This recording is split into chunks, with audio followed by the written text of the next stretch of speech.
Hello everybody, Maestro here. Welcome to the Con's Court. Today is actually a little bit different with our unboxings and our reviews. I actually created a backdrop this morning.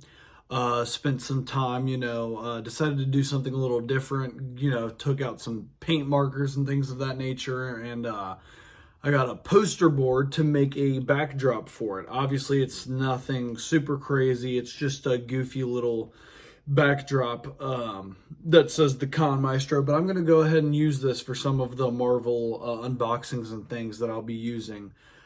Just, to kind of make my unboxing videos a little bit more unique to me. So let's go ahead and get right into it. Bam! Right here for you guys. We've got Marvel Comics, the Spider-Man Jack-O-Lantern. Let's go ahead and give him a spin. There is the artwork for the Jack-O-Lantern. I went ahead and actually took a picture of this artwork and posted it, I believe, as a YouTube post. There you go. A mercenary in an armored suit, Jack-O-Lantern terrorizes New York on his hovercraft as the infamous flame-headed villain. There we go. Turn him back around. Let's get a nice close-up of him right there. Look at his face. Alrighty. Now let's go ahead and get him out of the box and check him out. And boom, there we have him. Pretty cool looking, I'm not going to lie. I mean, he looks pretty good, especially because he matches a lot of what he looked like in the show and even in the comics. From what I've seen of Jack-O-Lantern, I don't know too much about the character himself. But from everything I'm seeing, I mean, he even has his little hoverboard here, which he spins quite nicely on. As long as you're nice and gentle and not, super shoving him, he actually spins really well. You actually are given the option to take off the point, this little gold point of his hoverboard right there. When you go ahead and take that off, it kind of makes the bottom of the hoverboard flat. You can go ahead and have him as he is there. But if you wanted to go ahead and put that point onto his hoverboard down here, you can do so. If it will let me. There we go.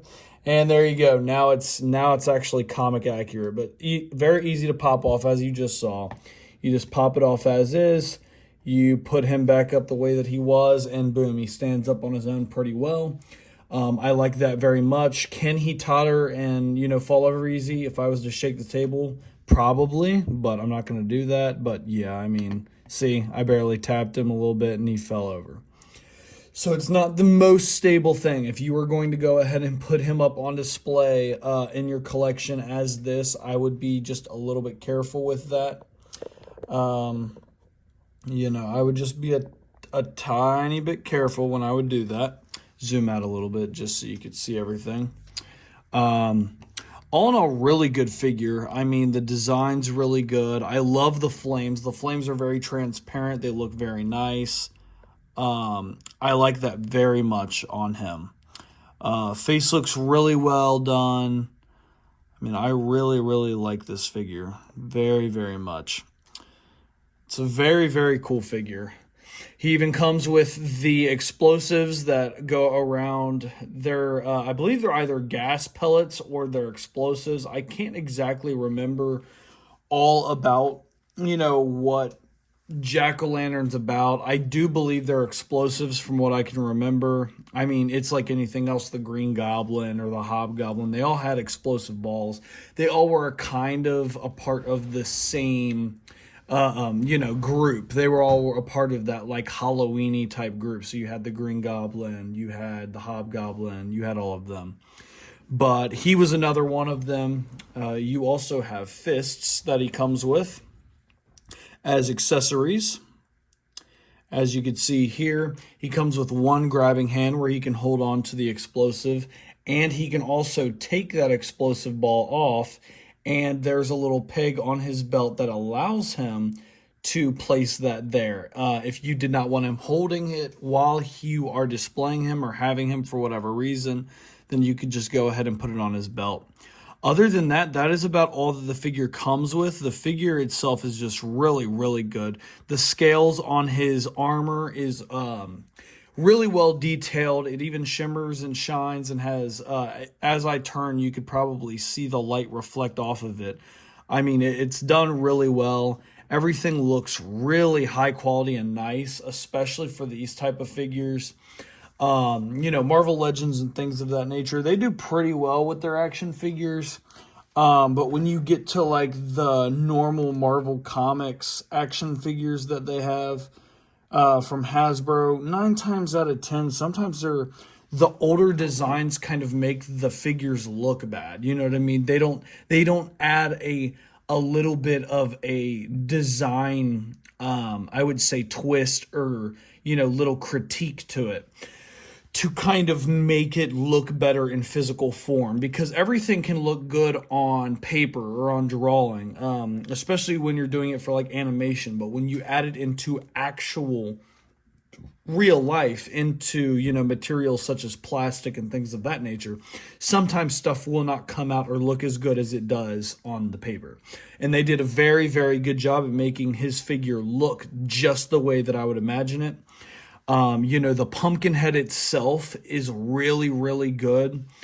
You can even see a little bit of the stem coming out of his head, but the rest of the entire head is completely engulfed in clear plastic flames. And by clear, obviously it's not completely see-through, but you kind of understand what I mean when I say clear. It's got that nice, it's got that nice like light up plastic. If I was to put light through that, you would be able to tell that it is clear enough that light can pass through it and kind of make his head look like it's lighting up, which I really like. I like that type of plastic for fire, because if there's any type of lighting effect that you add for your collection case or anything of that nature, your figures will quite literally light up, because the light passes through that plastic, it refracts through the plastic, and it makes the color pop out, and it kind of highlights those parts of the figure. So I like that they added that type of plastic for the flames on his head. There was no type of flames or anything plastic-wise added to the inside of the mouth or the eyes. Just simple, regular yellow plastic put inside of there.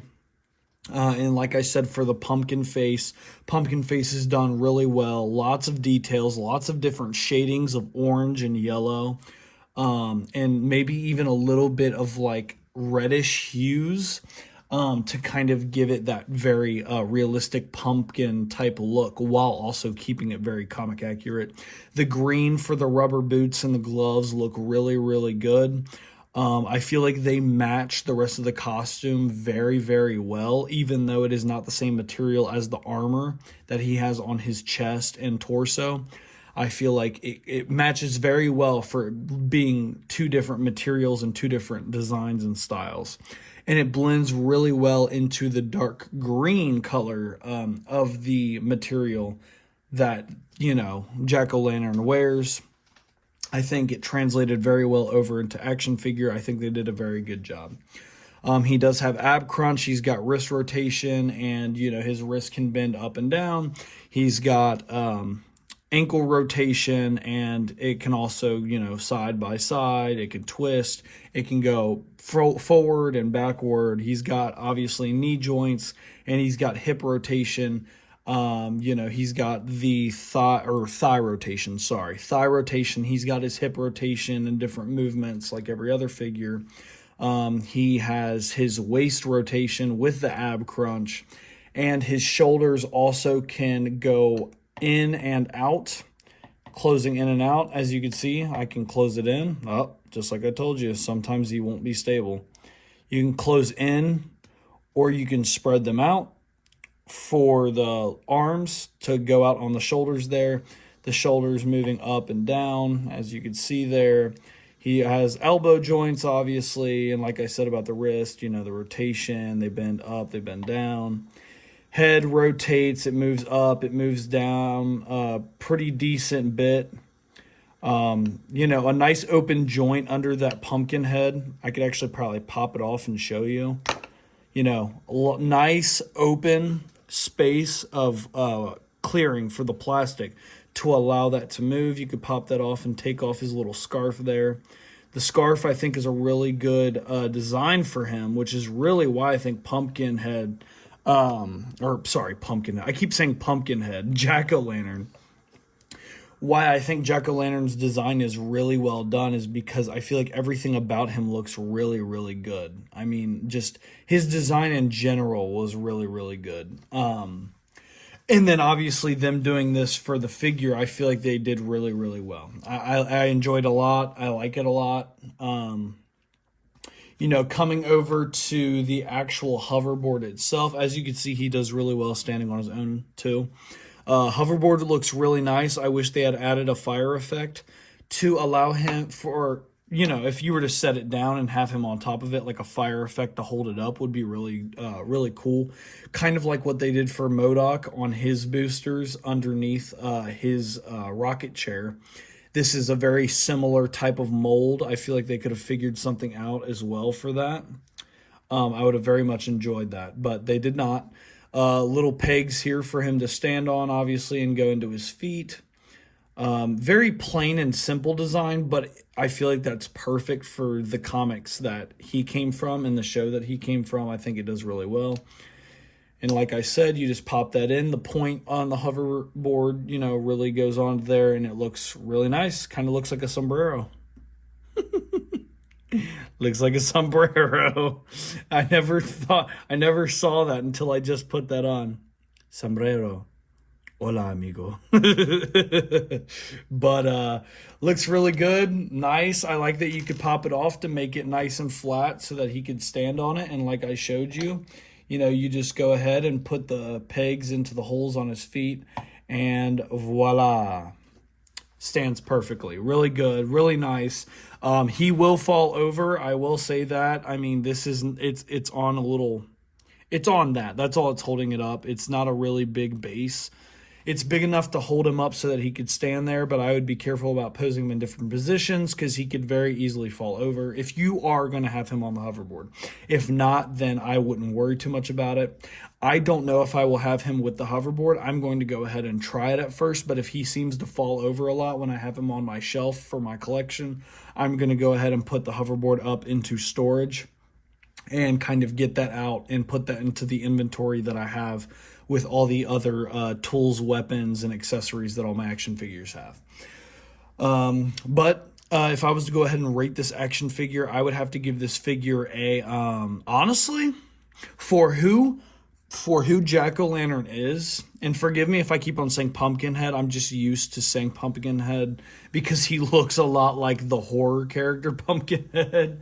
He looks very much like and he's got a pumpkin for a head, so forgive me if I say Pumpkinhead, but for who this character is, how he's looked, how well he's looked in the comics, and how well this translated over, I'm going to be honest with you, I'm going to give this a 10 out of 10.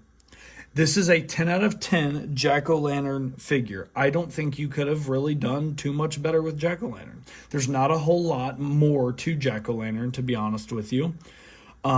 This is really good. I feel like they did every single part of this figure really well. I don't think there's a single part of this figure that's wrong or incorrect or invalid. I feel like all of it looks very good and clean, and it matches very well to the figure. Well, not to the figure, but to the character. And allowing you to have a hoverboard that kind of just can stay there stationary and not fall over, and you can take the point out or add the point depending on what you're doing. I really like that. I really enjoy that. And they also gave you another set of hands. They've got an open hand, a holding hand, and they've got two fists, which I think is really good. I think it's a good deal for having what you have.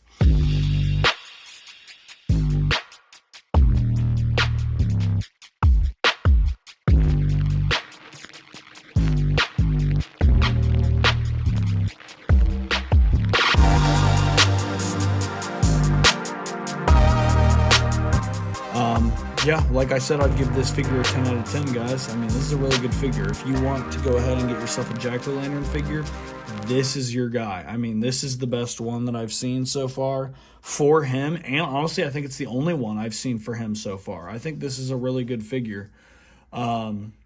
So with that being said, guys, if you all enjoyed my unboxing and my review of him, please make sure to leave a like, subscribe, and share. And as always, guys, leave your comments down below. Let me know what you all thought, and I will catch you on the next video. Peace.